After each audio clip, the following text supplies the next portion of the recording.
Professor, em termos de locomoção, quais as possibilidades que o mundo ou o Brasil já está vislumbrando ou que está para chegar? Então, existem algumas tecnologias, né, que estão sendo desenvolvidas em países que estão mais desenvolvidos, né, diante de nós. Eu citaria, por exemplo, o caso da Califórnia, né, que tem uma legislação onde os índices de poluição que eles estão tolerando, né, ou projetando para o futuro, estão fazendo com que a indústria automobilística também se movimente e façam carros com emissões praticamente zero, muito próximo de zero, né? E aí nós temos que pensar no carro elétrico, né, ou num carro híbrido, um híbrido elétrico, né?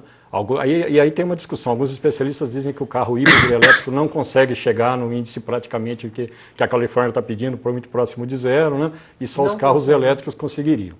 Mas também, quando nós falamos de matriz energética, né, agora há pouco, nós temos que pensar no seguinte, quer dizer, um carro elétrico que é plugado na tomada, para a cidade ele é excelente, ele é elétrico, ele não está poluindo nada. Mas como essa eletricidade chegou até a tomada dele? Se ela foi gerada através de carvão, né, ele poluiu em algum outro lugar, tá certo? Então tem outros impactos aí envolvidos, né? Se for dependendo da forma como essa eletricidade é gerada, tá certo? Ela também causa alguns impactos. O modelo que uma das montadoras, né, pioneiras tem investido é o modelo do carro híbrido, né? Então ele teria um sistema que se movimenta através da gasolina, né, e com baterias também. Então, quando a bateria acaba, ele entra com a gasolina. Quando a gasolina, mas a própria gasolina, o movimento dele também carrega as baterias, e aí ele consegue andar mais com esse armazenamento que ele conseguiu através da gasolina. Então, ele tem um rendimento muito maior, né? Alguns dados chegam aí até 50 km por litro, que ele consegue fazer nessa brincadeira de passar da gasolina para o elétrico, né? Então isso já seria, vamos dizer assim, uma tecnologia muito mais avançada se nós pensarmos que nossos carros fazem 10, 12, no máximo 15 km por litro hoje, talvez, né? Então a gente poderia estar poluindo menos, né, com essa tecnologia. Existem algumas outras alternativas, né? Por exemplo, nós podemos pensar numa cidade onde os meios de locomoção, né, nos possibilitem também formas de não ter aquela atitude que nós temos, né, e eu me incluo nisso, né, individualista, né, de utilizar o nosso próprio carro. Eu preciso levar minhas filhas para a escola na hora do almoço, pegá-las à tarde, né? A gente tem que se locomover, né? E essa locomoção acaba nos tornando também muitas vezes individualistas, né? Quer dizer, se a gente tivesse um sistema de transportes muito mais adequado, a gente poderia também estar contribuindo para essa situação. E isso tem que ser construído no futuro, né? Isso também não acontece do dia para a noite. Né? Eu brinco assim, se você me permitir, né, que eu gostaria de ter um criançoduto lá em casa. Né? A gente coloca a criança aqui e ela sai no colégio lá na frente, né? Então a gente não vai ter problema de ficar andando para lá e para cá na cidade, levando, né, as crianças para lá e para cá.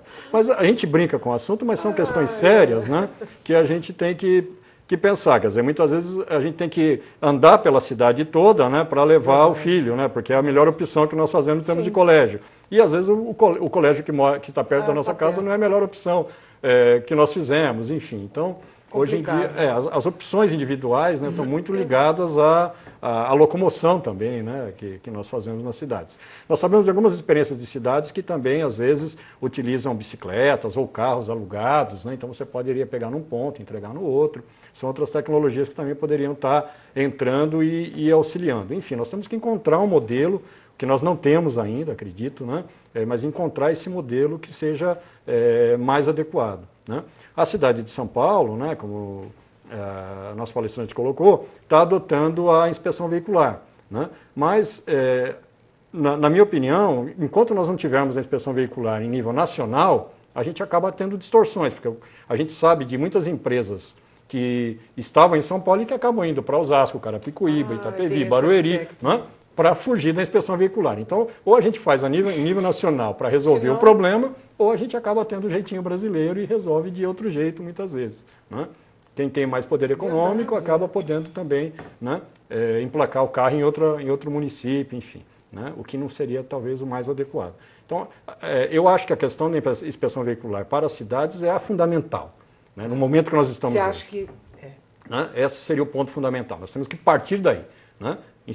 Instituir a inspeção veicular, né? E aí sim começar a pensar em outras alternativas, vamos dizer, de países de primeiro mundo, né? Mas, primeiramente, a inspeção veicular. Na minha opinião, essa é o carro-chefe, é o fundamental, o que nós não conseguimos fazer em nível nacional ainda. Tá. O professor, só mais um aspecto antes de eu passar para a Silvia, com relação aos impostos dos carros mais velhos, que vão se tornando mais baratos, né? Essa possibilidade não existe ainda dentro do... Não, na legislação não, né? não existe, né? Quer dizer, nós fazemos o cálculo de IPVA pelo valor do veículo, né? Pelo valor econômico do veículo. Se o veículo é novo, vale R$50 mil, você vai pagar 4% disso, dá R$2 mil. Se ele se deprecia ao longo do tempo, um veículo de 10 anos, né? Ele passa a valer R$20 mil, você vai pagar R$800 de IPVA. Isso não, como eu coloquei, né? Ele não reflete o custo ambiental, né?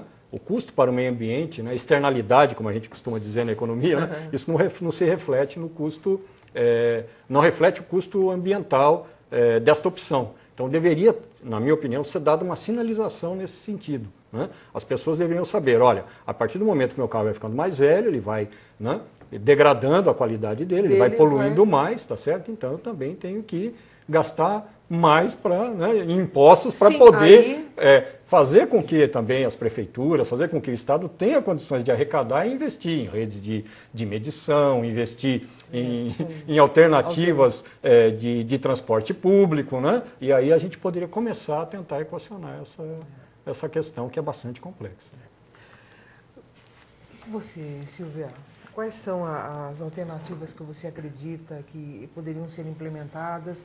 Se numa cidade como Campinas, por exemplo, você acha que de alguma forma as bicicletas elas refletem a nossa cultura, a forma como nós já estamos tocando nossas vidas, vivendo? No caso, eu acho assim que a adesão a qualquer alternativa tem os dois aspectos. Primeiro, a pessoa ter condição de adotar aquilo, né? Conhecer e ter condições de adotar. Que nem eu, você, o professor, adoraria ir de bicicleta, talvez. Seria interessante. Se não fosse tão longe.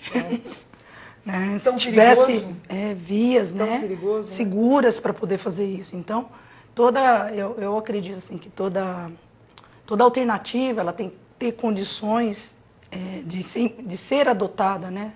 Não só como uma opção, mas como uma infraestrutura, às vezes. Então, como o professor disse, a gente começar a reverter, começar a ter mais recursos, aumentar o número de parâmetros, conhecer melhor a cidade, cada cidade tem condições daí de achar a melhor alternativa para ela.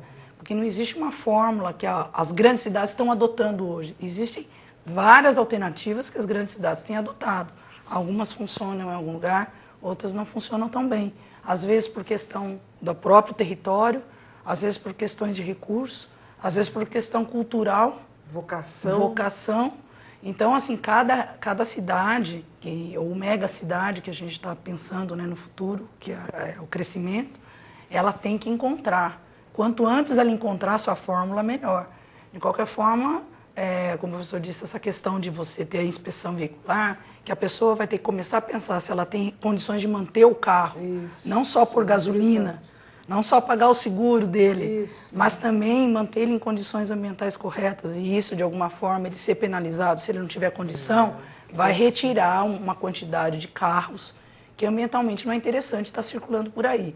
Então, não só vai retirar uma quantidade e vai diminuir, né? Como vai tirar aqueles que estão desregulados, que acabam poluindo, às vezes, o equivalente a 2 ou 3 carros novos. Então, por isso que é bastante difícil a frota falar assim, o número, só o tamanho dela, o status que ela está, né, de idade, de regulagem, de combustível, do que aquela cidade tem de opção de combustível, da qualidade do combustível, né, porque cada refinaria ou cada jazida de petróleo, o petróleo tem uma característica de mais impurezas ou menos impurezas, e isso muda o custo de purificar. Então, às vezes, alguns países fora do Brasil, eles têm um petróleo diferente do nosso, às vezes que não custa tanto purificar, ou às vezes custa mais. Então, tudo isso acaba chegando na ponta final, que é o consumidor. Ele acaba pagando por tudo isso. Bom, para a gente poder encerrar, vocês são otimistas? Vocês acreditam que, de alguma forma, rapidinho, é possível reverter essa poluição atmosférica das grandes metrópoles? Temos que ser otimistas, Tem que sempre ser. otimistas, né? Quer dizer, outro dia eu estava escutando um economista falando sobre sustentabilidade, ele falou, o momento é muito grave para sermos pessimistas. Então, parafraseando, né, o nosso querido economista, né, não me lembro o nome dele agora, mas parafraseando, né, quer dizer, eu acredito que sim, quer dizer, nós temos que criar uma agenda positiva, né? Eu acredito que as cidades têm condições de criar essa agenda, né? As tecnologias estão avançando, elas não vão nos salvar, mas estão avançando, né? A legislação também, como você falou, tem a questão da fiscalização, mas também os instrumentos tecnológicos que nós temos para fiscalizar hoje também estão avançando, né? Os custos dessa fiscalização tendem também ao longo, né, prazo diminuírem. Então eu estou otimista, mas é evidentemente que tem uma dose de pessimismo nisso, quer dizer, a gente tem que também, não podemos ser simplesmente otimistas e ficar parados, né? Quer dizer, a gente pode fazer o melhor cenário futuro, mas se a gente também, aquela história da tartaruga, né? Se a gente não der o primeiro passo, a gente nunca vai chegar lá. Né? Então a gente tem que começar a andar, né? Seja num ritmo mais lento ou mais acelerado, isso vai depender muito das condições econômicas do país, mas a gente tem que começar a andar e eu acredito que nós estamos já, esse debate eu acho que já mostra isso, nós já estamos tentando ir para essas alternativas, a prefeitura também as prefeituras estão bastante preocupadas com isso, né? Então eu acredito que o futuro tende a ser melhor, né? Nós estamos numa janela, né, que a gente chama de desenvolvimento sustentável, aí, onde nós precisamos fazer essa transição, né? Nós temos mais uns 50 anos para fazer isso, tá certo? Tomara que a gente consiga, né? Não sei o que vai acontecer depois. Ou a gente vai entregar um mundo melhor ou pior para as futuras gerações. Mas nós estamos num momento crítico, né, da humanidade, então precisamos utilizar essa janela, né, o mais sabiamente possível, né? E tentar fazer essa transição e entregar um mundo melhor aí para as próximas gerações, né? Você, assim, rapidamente. Então. Eu tenho que acreditar, né? Senão o meu serviço não tem significado. É verdade. Então, mas acho assim, que além do otimismo pessoal, eu acho que as cidades, cada uma na sua velocidade, tem incorporado as questões ambientais naquilo que ela tem capacidade de adotar. Nós aqui em Campinas, há pouco tempo, conseguimos pôr no plano diretor um título inteiro sobre meio ambiente, coisa que era impensável há uns 10 anos atrás. Então, só o fato de ter esses temas para debate, a gente já reconheceu o problema, já é o primeiro passo para solucionar. Porque antes ninguém achava que tinha problema ambiental. Ninguém sabia nem o que era a poluição, ninguém se preocupava com isso. Hoje são temas recorrentes de discussões, de workshops, de encontros, para tentar achar alternativas. Então, assim, eu sou otimista. Eu acredito que uma hora a gente vai conseguir melhorar bastante. Tá. Silvia, agradeço sua participação aqui, sua contribuição. Muito obrigada pelo convite. Obrigada a você, professor Demamburo. Muito obrigada também pela sua contribuição. Tá? Obrigada mesmo. Obrigado. E o programa Campinas, os Desafios da Metrópole, vai ficando por aqui. Até o nosso próximo encontro. Até lá!